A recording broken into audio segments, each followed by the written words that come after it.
হচ্ছে আমাকে মাঝুনি অনেক ক্ষতি হয়েছে আর এগুলো বুঝাইতে নর্মালি একটা বাস এই ওষুধ পানি ভিজে গেছে সব ধুলিকণা অনেক কিছু হয়েছে নষ্ট হয়ে গেছে এই নষ্ট হয়ে মাথা মানে নষ্ট হয়ে গেলে ঘরের মধ্যে পানি ঢুকছে আজকে দোকান খোলা যাবে না।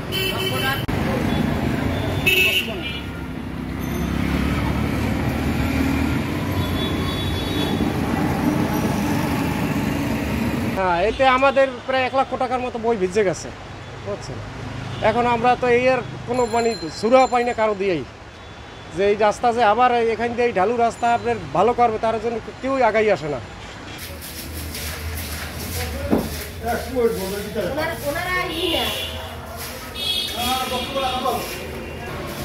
আন্টি পানি কত দূর আসলো আপনি কিভাবে দেখছেন?